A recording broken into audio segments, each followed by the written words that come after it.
Okay, so the topic for today is very much a serious one. It really is. I want to give a little bit of a warning beforehand. The content is not R-rated, but it is adult, and I just kind of want just a warning.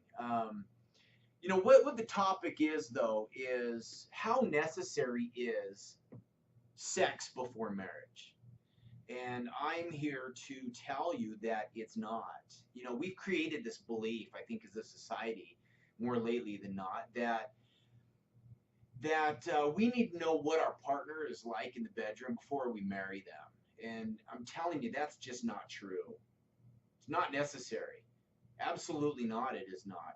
In fact, if anything, we should be more worried about how we're going to show up in the bedroom and worry less about our partner. We really have created a society that is very selfish. It is very much not about their partner, it's about ourselves. And, I can go on and on all day long about why it's not necessary, but what is it really going to tell you to create that chemistry before you guys commit to other things? It's going to tell you that maybe somebody has more experience or that they're a little bit more learned in the ways of the bedroom. But that really is not important. What happens between you and this person when you are married is, sex is a great thing, and the reason for it is a beautiful thing. It really is. But that is something you get to create with that person. If you have any experience like me, you know that every person that you're going to be with, and hopefully that list isn't too long, but it is very different. And it is a way that you communicate with that other person. There's people out there, they can agree with me that you've been in relationships where the sex is great and everything else is not. And that relationship is not going to last. Where in the bedroom, if somebody really is struggling in that area because they don't have experience or they're a little bit more shy or they simply need to communicate their sexual script, they need your assistance to do that, their partner in life. And so really what you're doing is you are robbing your marriage of the best experience possible because you are really seeking out someone for your own selfish reasons. That's really all it's about. By making sure that the person you are going to live with or marry has great chemistry, you're only thinking about yourself. You're not thinking about that person that you very well could spend the rest of your life with.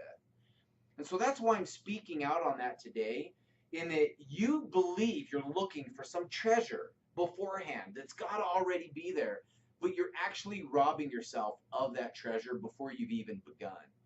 So I'm telling you, really create more of that mindset of wanting to be with somebody that is lousy in bed, that lacks that physical chemistry. I'm telling you, if you seek somebody and your concern is your spiritual chemistry, your sex will be phenomenal. It really is. And so, in a lot of ways, this topic isn't even about sex. It's just, are you someone who's more worried about showing up in your relationship with a mindset of selfishness? Or are you really being that helpmeet in your relationship? Are you showing up to be that other half of a one unit union there? And so really it's about it's our problems that have us seeking something like that out. If you really want to know what somebody's like intimately before marrying them, go ahead and kiss the person. Because I'm telling you, if that person is very rigid or selfish in the way they kiss, they probably will be in other ways. But to take it a little bit further, if somebody's very rigid and they lack the communication of discussing sexual scripts, they're very selfish, they're very experienced in other ways because they are in a position of selfishness. They're going to show up that way intimately too, and it really is all tied into one thing. It really is. I I don't know how else to say that. I hope that this has assisted you guys somehow. But really, let's go back to the ways of our parents and our grandparents. Look and really see that what's cool today isn't really cool. It's really not. Some of us have bought into that, but some of us are checking out of it. It's not. So do what's cool. Do what the world thinks is